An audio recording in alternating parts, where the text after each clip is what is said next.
disaster. While nothing can bring back what many have lost, the president and his administration are continuing to use every tool at our disposal to help fight these fires and ensure that the communities impacted are able to recover. The president has received regular briefings on the fires, and at his direction, his team has been in contact, constant contact, with their state and local counterparts from the day the fire started. Just last night, he spoke separately with Governor Newsom, Senator Schiff, Congressman Sherman and Lieu, Mayor Bass, and LA County Supervisor Solis and Barger to discuss the latest updates on the wildfires across Los Angeles. And earlier this week, the president was in California, where he received briefings from personnel on the ground and met with firefighters who are on the front lines of this response to ensure they have the resources they need. As soon as the fires broke out, FEMA approved fire management assistance grants to reimburse California for firefighting costs, and the president immediately approved the state's request for a major disaster declaration for California, allowing impacted communities and survivors to immediately access funds and resources to jumpstart their recovery. As you just heard from the president moments ago, we have made some progress over the last 24 hours. Overnight, local, state, and federal firefighters partially contained some of the largest wildfires. There is still a long way to go, but we will continue to be with the people of California every step of the way. Other actions the Biden-Harris administration has taken is to support local firefighting efforts include 5 U.S. Forest Service large air tankers operating in Southern California with an additional tanker en route, over 20 federal firefighting helicopters performing operations in the area in support of state and local firefighters,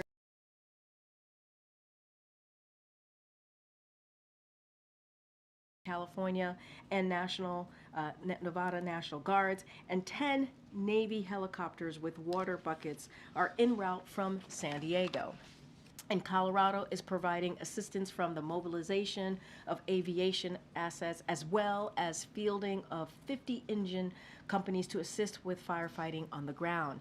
As always, we stand ready to provide further support as needed, and we urge residents in the affected areas to remain vigilant and heed the warnings of local officials, especially if you have been ordered to evacuate. And to everyone impacted by this tragedy, please remember that we see you, we are with you, and we will do everything within our power to get you the help that you need. With that, I will turn it over to the FEMA Administrator, Criswell. The floor is yours. Thank you, Karine. Good afternoon, everybody. You know, I just want to start by telling everybody that has been impacted by these devastating fires that my heart is with each and every one of you. And I know that you continue to face these fires as they are still working to bring them under control. And unfortunately, this will probably be a life-changing event for so many of you. But FEMA is here along with our entire federal family to help you through this recovery process. We are going to continue to support the state and the local jurisdictions, the local first responders, as they continue to try to contain this fire and eventually extinguish this fire. I arrived on the ground yesterday, as Karine said, at the direction of the president. I had an opportunity to meet with Governor Newsom and Mayor Bass. We discussed what their immediate needs were, as well as began the conversation about what their recovery needs are going to be. The governor, the mayor, and I had an opportunity just before this to also brief the president and the vice president about what their concerns are, about what their needs are going to be, and provided an update on the current status of the firefighting operations. Yesterday, I also had an opportunity to receive briefings from the incident command posts at the Palisades fire, as well as the Eaton fire. And I think the most important thing that I want to make sure I continue to get across to everyone is this situation is still very dangerous. It is still very dynamic. The winds have died down today, but as I just got a weather briefing at the county EOC, the winds are going to increase again in the coming days. And so people still need to stay vigilant. They need to listen to their local officials. They need to heed their advice so they can keep themselves and their families safe. I also want to just take a minute to commend all of the amazing and heroic work that the firefighters are doing around the clock to fight these fires. They have been working night and day. I had a chance to speak with several of them, some of them whose homes have also been lost or their families have had to evacuate. Yet they still show up every day supporting their communities, trying to keep them safe. And I just want to say thank you. I want to thank all of them for their heroic efforts because they are making a difference. Now, while the National Interagency Fire Center continues to provide resources to support CAL FIRE and the Los Angeles County and City Fire Departments, FEMA is also supporting the recovery efforts. We're supporting those that have been impacted by this fire. I even met with the SBA administrator here just briefly, who is also here to support them, businesses and individuals that have been impacted by these fires. With the quick major disaster declaration, residents can now register and begin their recovery journey. Some of the immediate things that we can provide to them are to cover the costs that they're incurring as they have been evacuated, helping to support what their longer-term shelter and housing needs are going to be. We can also help support crisis counseling and disaster unemployment. These are just a few of the programs that we have. We have many more, and I encourage everyone to begin that process by registering now. Recovery from these fires is going to be complex. I've seen many disasters throughout my 4 years in this role. This is certainly one of the worst that I have seen. And the debris removal alone is going to be one of the major things that we have to accomplish, that the state has to accomplish to get this recovery journey started. And that's why when President Biden authorized 100% reimbursement for the first 180 days is really going to set the stage to jumpstart this recovery for these communities. I had a chance to drive through some of the communities that were impacted as well. And it's not just the homes that are lost. We've seen schools that have been destroyed, businesses, small businesses, religious institutions. These are things that we are going to be able to help with temporary facilities like temporary schools to help get children back into the schoolhouse, but also any other emergency measures as they begin the work of permanent repair. Thousands of homes have been destroyed, and we continue to hear the numbers change, but know that this is going to be a long-term recovery for all of these individuals that have been impacted.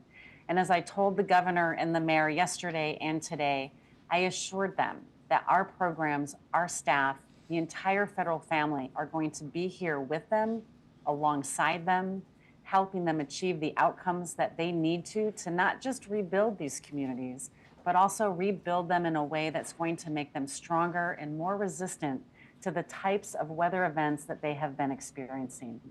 This recovery journey is going to be long, but we are going to be there with them to support them every step of the way. And with that, Karine, I'm happy to take some questions. Thank you so much, Administrator. Go ahead, C. Thanks, Karine. Thanks, Administrator. Hoping you could speak to whether your agency has enough money currently to fund the immediate response needs, or is there a need to go to Congress quickly to get additional funds? And then separately, 10 days out from the presidential transition, what steps are underway at FEMA to ensure that what has been done so far, what's going to be done in the coming days, is sustained at the career level and beyond, into the new administration? Thank you.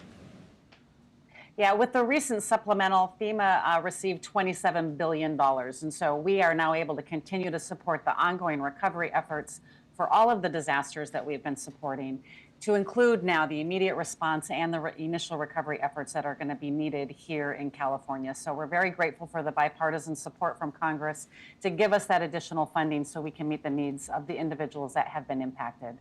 And as far as going through the transition, we have an amazing, dedicated workforce of women and men that are going to be able to continue to support them.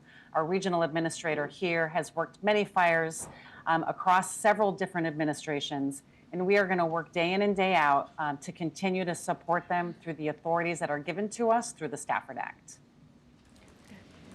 Thank you, Administrator, for taking our questions. I wonder, realistically, how quickly will people be able to obtain these temporary living quarters? What are you doing to set those up? Where are you setting them up? And how are you making sure to get in contact with people that may need those temporary shelters?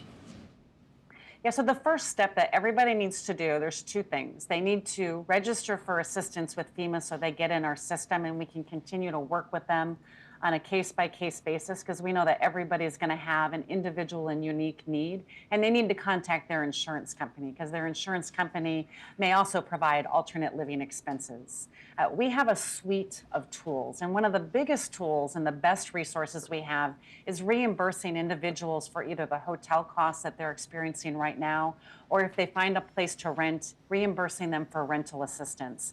Given where we're at right now, we know that there's going to be a lot of rental resources, and that's going to be the best resource and the best tool that we have to support the families that have been impacted.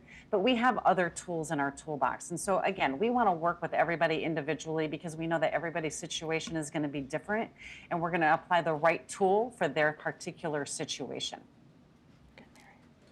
Thank you, Administrator. I know you can't obviously put a dollar sign on this, but can you just help us put into perspective a bit how you think the cost of this may compare to the cost of other recent natural disasters?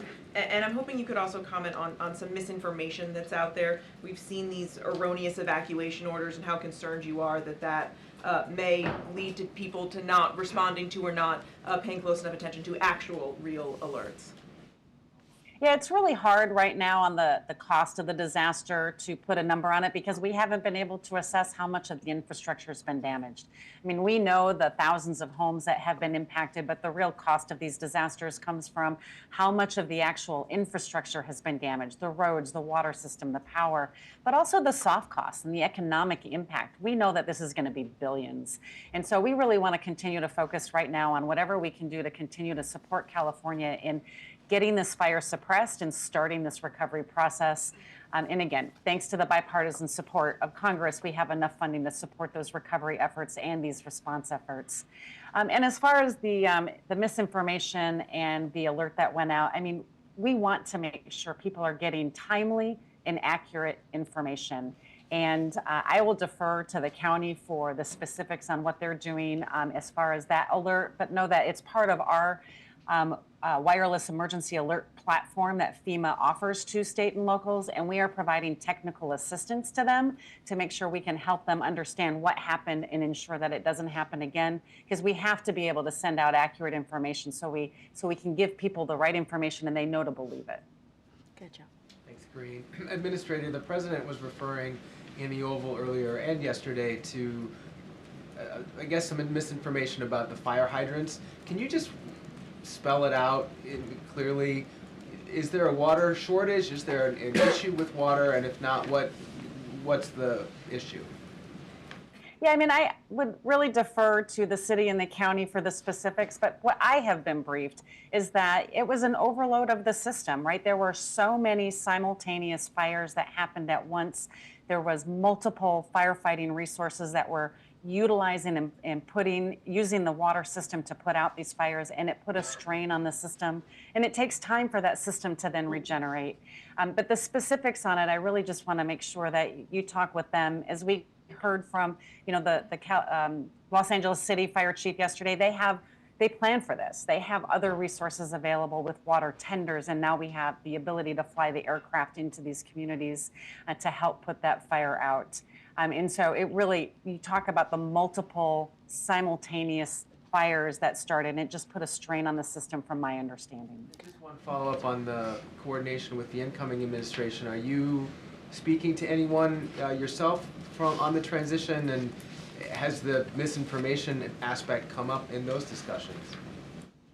So we have a whole team dedicated to be working with the transition team, and they're providing regular briefings to them on a daily basis.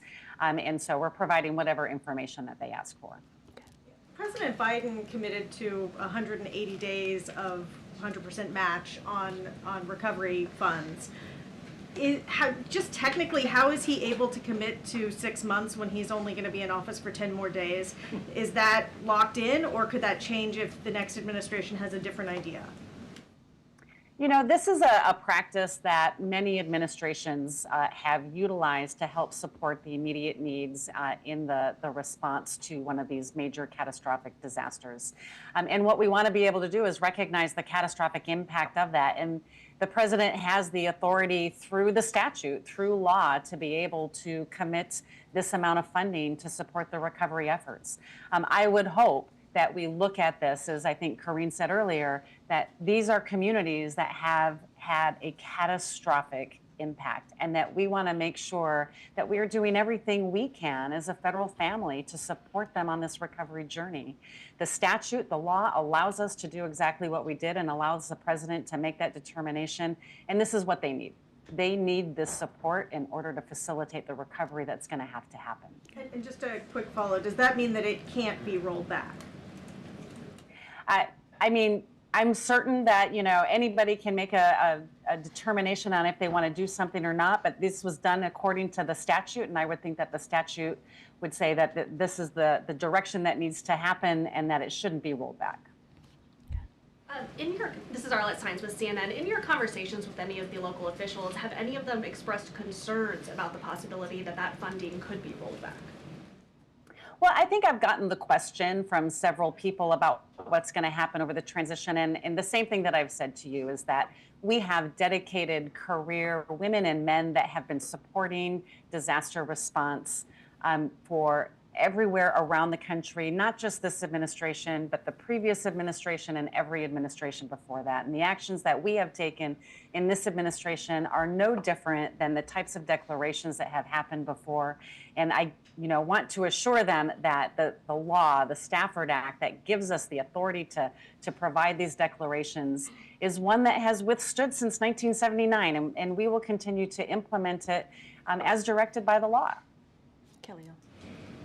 Administrator Kelly O'Donnell from NBC. Do you have concerns about the inventory of available housing for people who've been displaced and for the length of time it would take for rebuilding? Obviously, it's going to be some time before you can even clear parcels that people may own or what have you. Do you see almost an extinction of some of these communities for a period of time? So we're going to work with the state to understand what the housing stock is, because as I said, one of the best resources that we have is our rental assistance, and we want to get people into that longer term temporary situation as quickly as possible so they can continue on with their lives. We're going to have to do an assessment to see what the availability is, and then determine if we're going to need to bring in other tools to help support the ongoing housing requirement for these communities. But know that our goal is to keep people in these communities. We do not want them to move far from their communities. This is where they work. This is where their schools are. This is where their family, their religious institutions are. And so our goal is to find everything we can as close to their communities so they can keep the community part of them intact, right? The houses and the buildings might be gone, but the community stays, right? That community spirit will always be there. And so that is what our goal is, and that's what we'll work with the state and the county to achieve. In the back, go ahead. Thanks, Karine. Thanks, Administrator. The President previewed that the death toll was likely to increase. Does the federal government have a handle on how many missing people there are, as well as any advice you have for people dealing with air quality issues at the moment? So I didn't hear the second question, but to answer the first question, that's something I would have to defer to the state. All of those numbers come from the coroner to determine the number of fatalities, and the number missing is something that they'll track. We're just going to continue to support them if they need resources to help with that. And then what was your second question? Just about advice that you would have for people dealing with air quality issues in the area? With their what issues? Air quality issues in the area. Oh, air quality. What's your Air quality advice to issues. folks on the Again, listening to your local officials, there's definitely air quality issues around the area. And, you know, the beauty of the wind dying down is that they can get better control over the fires, but it also doesn't blow the smoke out. And so there are definitely a lot of concerns from across the area here about what the air quality is going to look like. And so they need to make the decisions that's best for them. And I know that the departments of public health at both the county and the state are providing information and guidance, and I would have them listen to them for what the best resources are for them to protect themselves from the air quality impacts from these fires. Okay, we're going to wrap it up. Go ahead. Thank you, Administrator. I'm curious, as you're briefing the incoming administration, are there specific steps you are recommending that they take in this response, given how long-term it's likely going to be? Yeah, that's something that, I mean, our career staff that are here on the ground in California that are going to be back at headquarters, they will continue to work through all of the requirements to support the recovery efforts. And as the incoming administration comes on board, we will give them an update as to where we're at with the status and any challenges that we're finding and the direction and the vision that we need to do to achieve the governor, the mayor's outcomes for this disaster recovery, but all of the disaster recoveries, right? We had 179 disaster declarations just last year alone. And so our team that has been working these day in and day out for the last 4 years will continue to do so within the new administration. Okay, last question. Thank you, Karine. So as the rebuilding gets underway, will there be any requirements around fire-resistant building materials to be used and other safety measures that, construction folks should adhere to? I just want to make sure I heard the question. As the rebuilding begins, are there going to be requirements on how they rebuild? Did I hear that right? I'm sorry. Yes, on fire resistance. Yeah, fire resistance.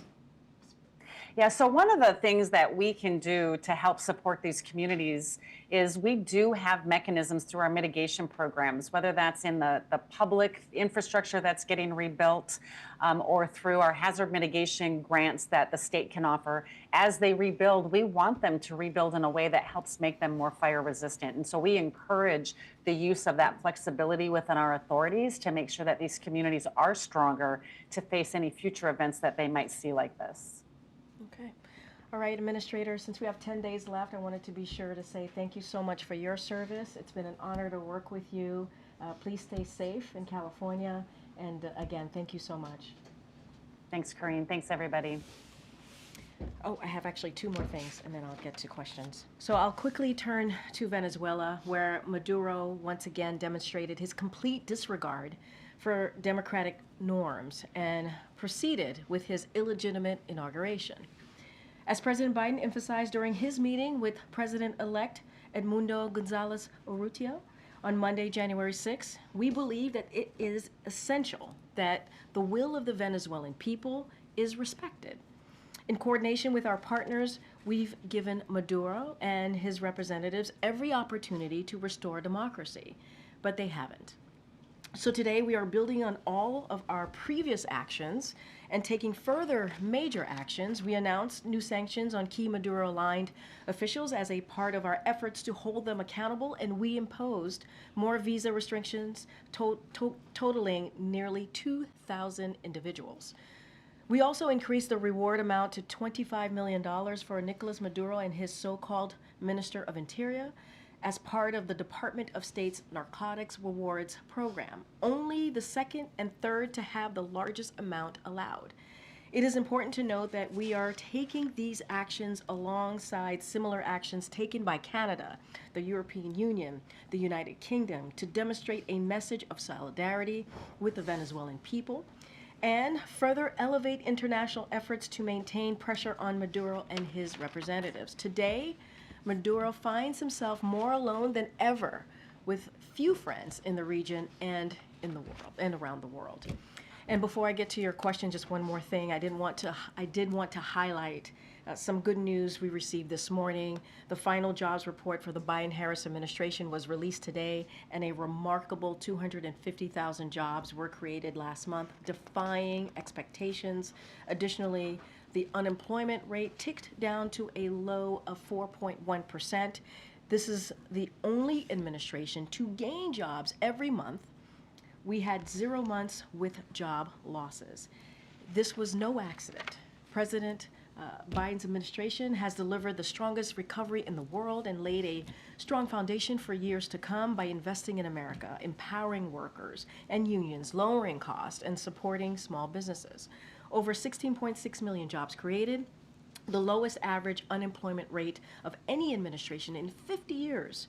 Record high employment rates for working age women, and lowest black-white unemployment gap on record. Inflation down faster than almost any other advanced economy, and incomes up almost $4,000. And again, this was no accident. This is because of the president's leadership. And as the president said, our nation faces an inflection point. Do we continue to grow the economy from the middle out and bottom up, or do we backslide to trickle down economics? And that is a question that we have to ask. In the meantime, we'll continue with this briefing. Go ahead. Thanks, Karine. First off, yesterday the Senate advanced the Lincoln Riley Act, which passed the House. If it's presented to him before he leaves office on the 20th, would the president sign that bill or veto it? So I'm not going to get ahead of what's happening. I know there was a procedural vote that happened in the Senate. I'm going to let the process play out. Let the senators do their work on that. I don't want to get ahead of that. So we're going to let it play out. I'm not going to get into hypothetical on this right now. The administration also often puts out statements of administration policy. What stands so you're not putting one out here? Well, the process is still playing out, and so we're going to certainly follow all of the latest developments on this, and so we want to evaluate the bill. We haven't done that yet. We want to evaluate the bill certainly at the end of that process, and then we will have more to say. I just don't want to get ahead of it right now. And the president of the Oval said he'd be speaking to us later today about Russia and some other issues. Is that going to happen? So we'll have more to share with all of you on what the president's going to be speaking on. Certainly, we'll share that shortly. He'll be speaking today. That's what the president said, and that's what we're working out. And then lastly, it's customary for presidents often to leave office with a final press conference. Does the president, how does he plan to schedule one for his final week in office? So I don't have anything to preview right now at this moment. As you know, as you just mentioned, the president took questions today. He took questions yesterday. He's going to certainly continue to engage with all of you by taking your questions, as he's done multiple times recently. I don't have anything to preview about a press conference. Go ahead, Mary. Do you or does the administration have any response to Donald Trump's sentencing earlier today? So, look, we're going to focus, as one of the reasons we had Administrator Criswell in the room, as you all know, and you guys have done a very good job, certainly some of your colleagues who are out there on the ground, covering this disastrous, catastrophic fire. And so the president wants to continue to focus on that. That's what we want to continue to focus on.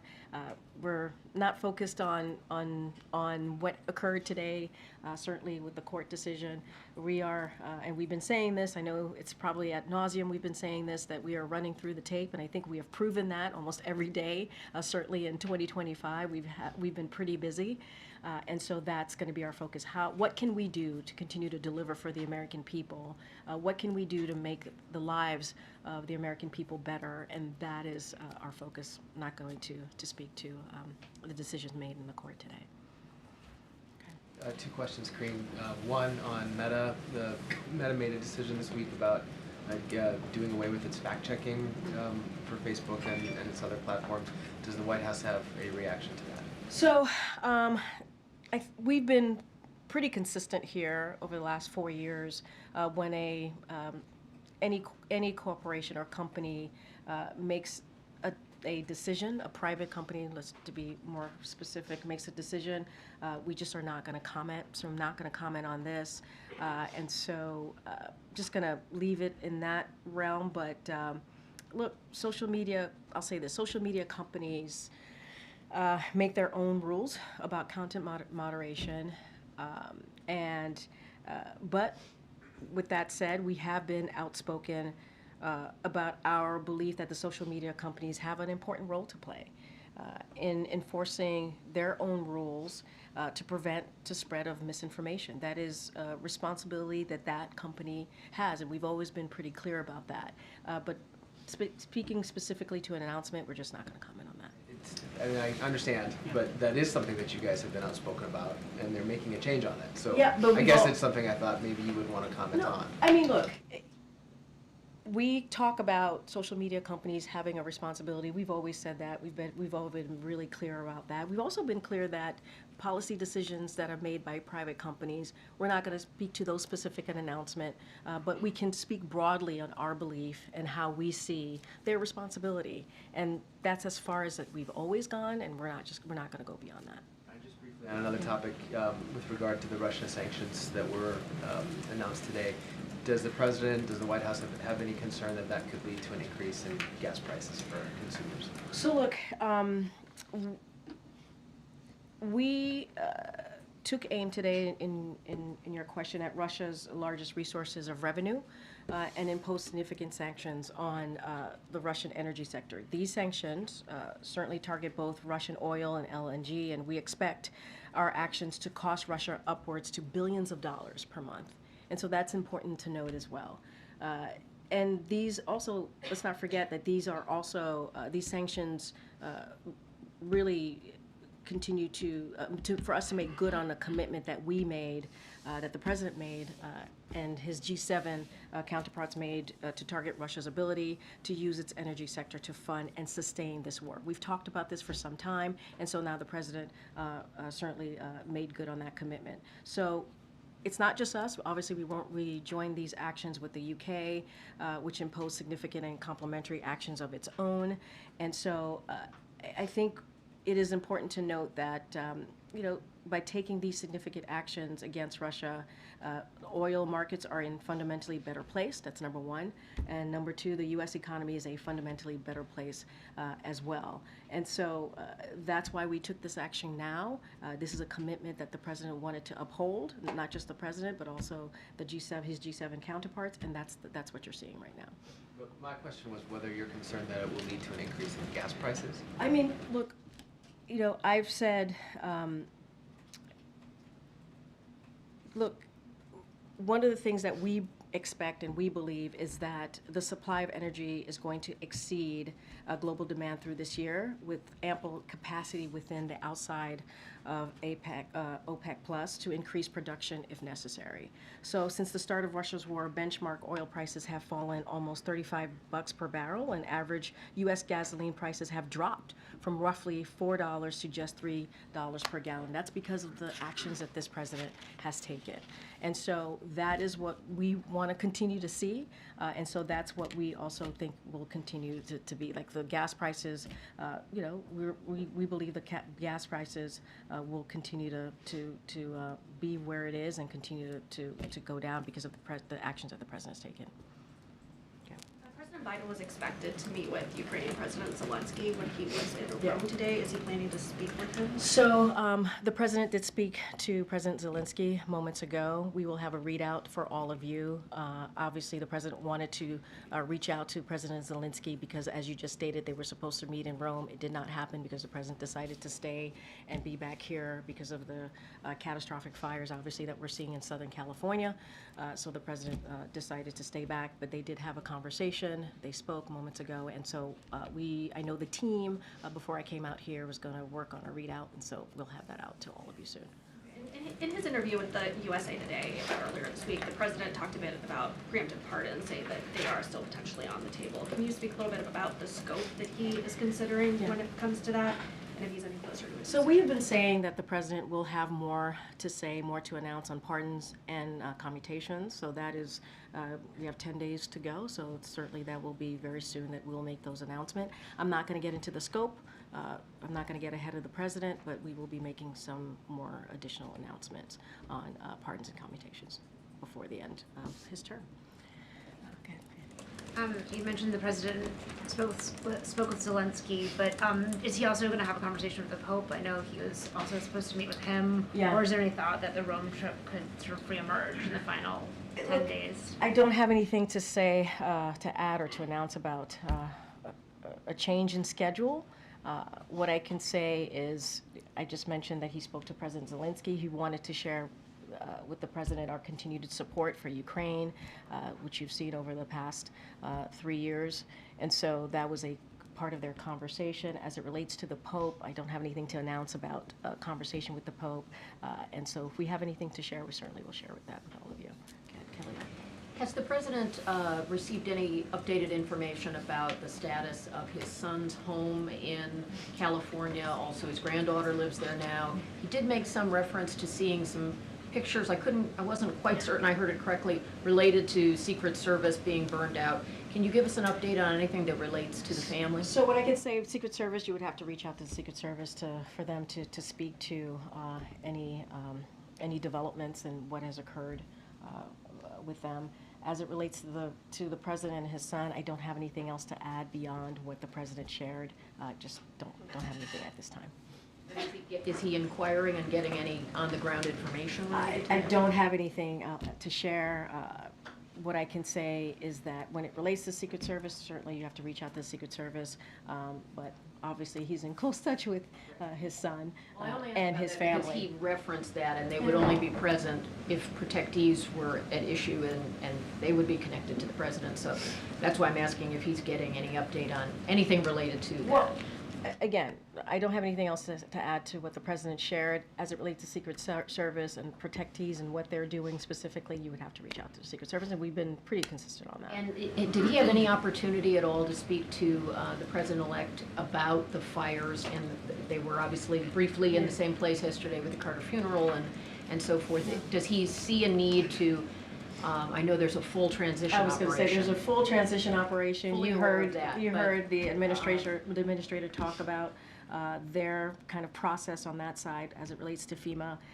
Don't have a conversation to read out that the president had with the president-elect, but as you said, there's a transition happening. We want it to be effective. We want to make sure that they have what they need, and so that continues. And one last one. Yeah. As a part of transition, is an office of the former president also being stood up, and would that be in Delaware, presumably? Yeah, I don't have anything to say about location, but the protocols that normally occur when a president leaves his post, it's going to continue. I don't have a location for you. Okay. And just briefly, we talked about the president's family being affected by this. The vice president's home was also under an evacuation order. Any update there on her home? Yeah, in the Los I mean, Angeles area? it's devastating. This is her city, her neighborhood, and her state.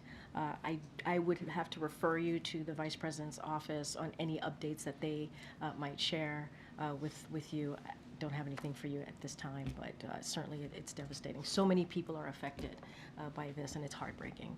Just a quick follow-up.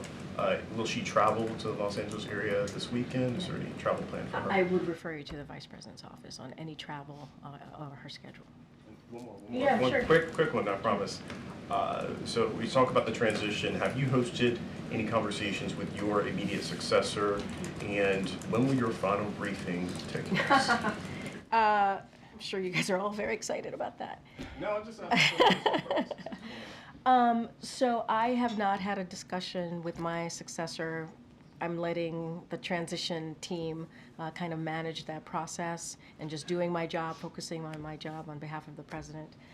And we will have a briefing next week, and certainly we will share that with all of you to say goodbye. All right.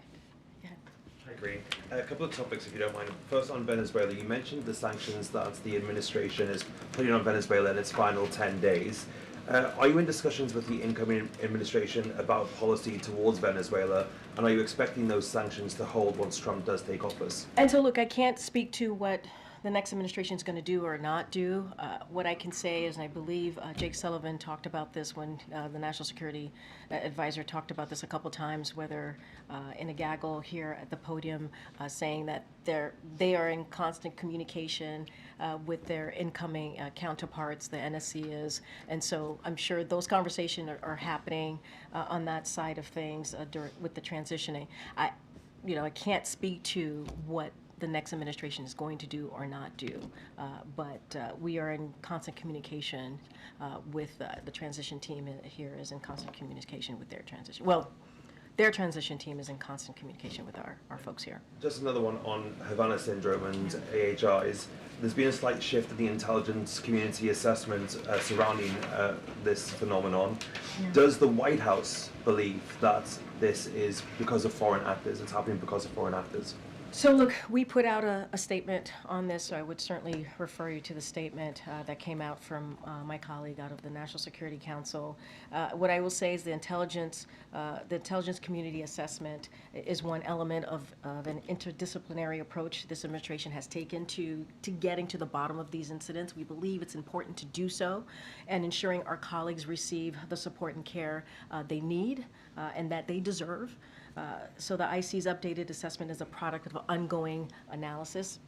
That's basically what is stated in our statement, to make sure that we continue those efforts, which we welcome and which only reinforce why it is vital for the U.S. government to continue critical research, investigate credible incidents, and provide care. So they're an ongoing process, and so that is part of what certainly our statement stated, and also what the ICA said as well. I read that statement from Yep. Sean earlier, and Yep. part of it said that the current administration will be briefing the incoming administration about this to continue that work. What does that kind of briefing process look like, and what does it involve? I mean, look, I'm not going to get into private discussions or conversations. Obviously, this is a intelligence community situation, so I'm going to leave it in their, certainly in their hands. So I'm not going to divulge or get into what those conversations will look like.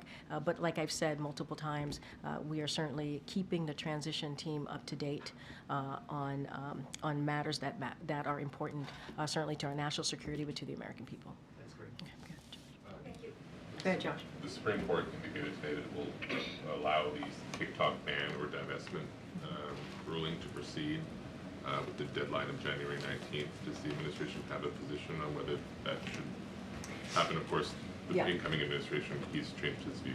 So, look, we've been very clear about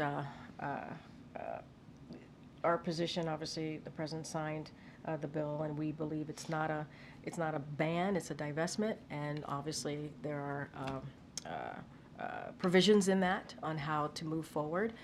It's in the courts. We've allowed that process to play out. I don't have anything else to add beyond that. Divestment happened in 9 days. I mean, it seems like it's door number one at this point. I mean, look, we've been very clear where we stand on this.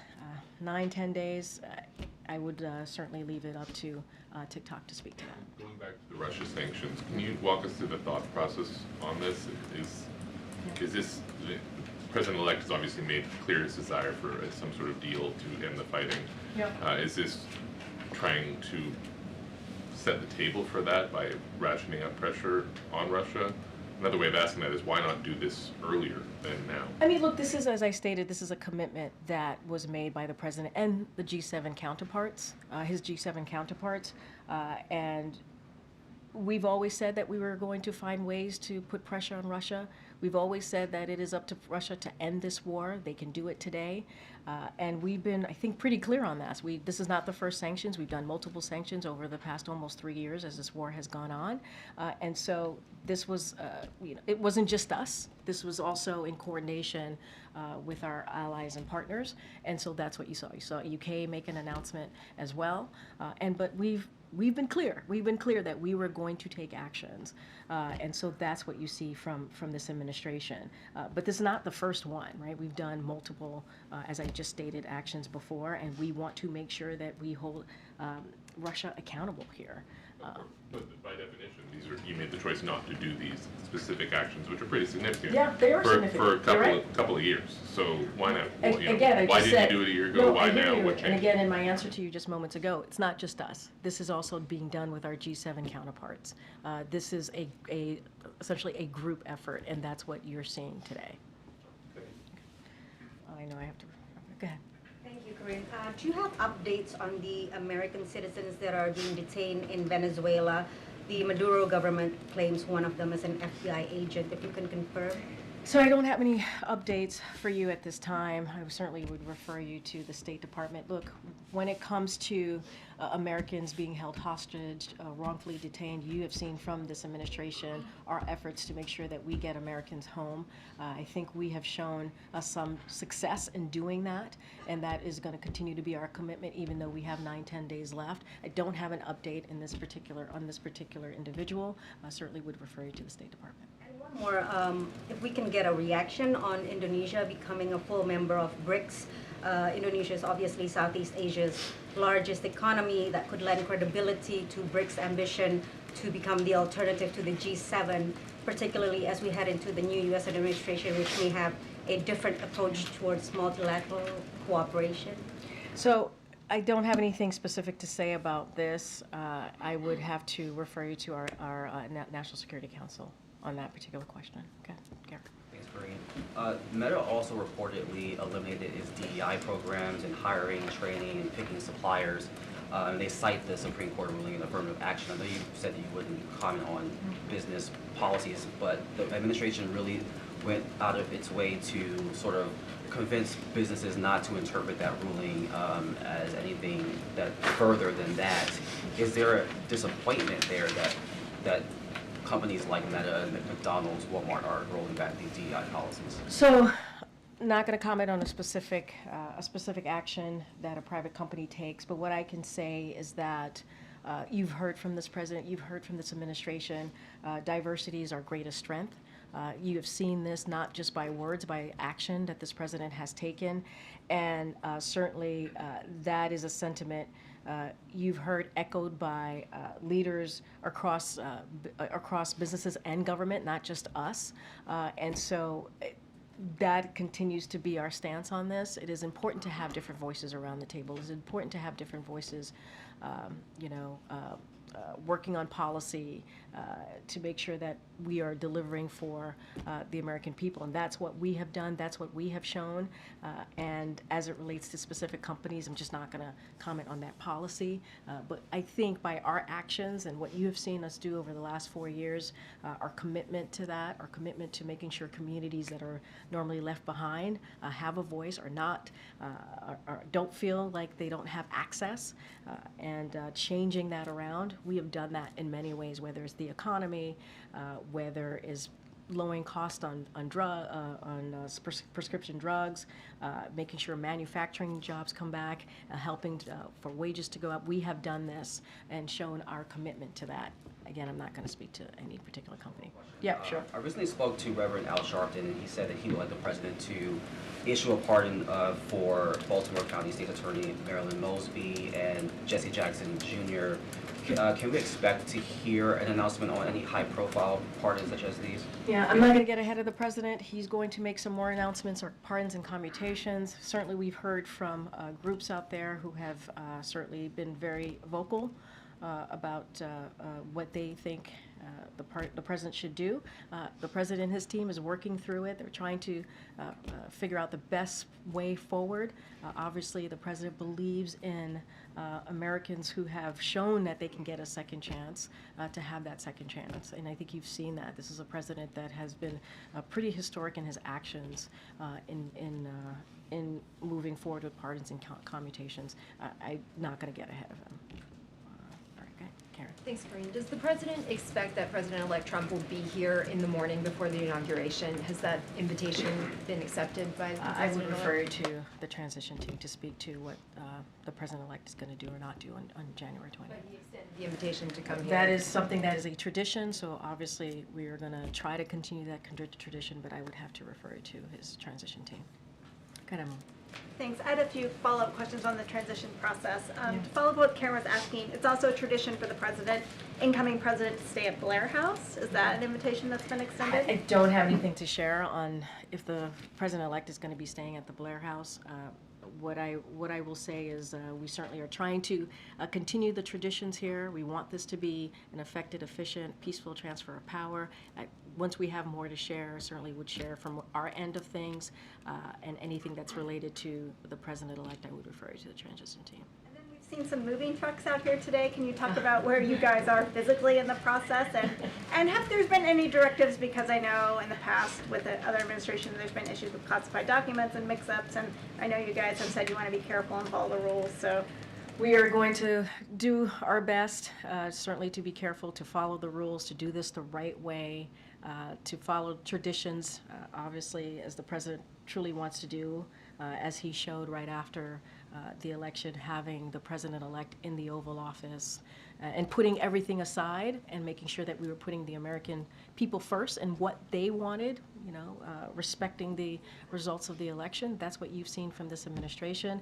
And we have 9-10 days left, and we're trying to run through the tape, do everything that we can, and get out of here in time on January 20th. Go ahead. Speaking of the days left, Monday the president's going to deliver this capstone speech on foreign policy at the State Department. I just wanted to sort of see what you could share from a preview. Is this sort of a defense of his foreign policy? Is it a warning to allies, or advice that he wants to give the incoming administration? How should we kind of view the speech that the president's going to give? Well, as I've stated many times already at the podium as it relates to the pardon commutation, I'm not going to get ahead of the president. And so he wanted to make the speech. There has been, there has been some key events, obviously, that has happened across the globe in his tenure. And this is someone who has been, when it comes to foreign policy, that is something that has been a key pillar of who he is and how, in his career. And let's not forget, 50+ years as a public official, elected official.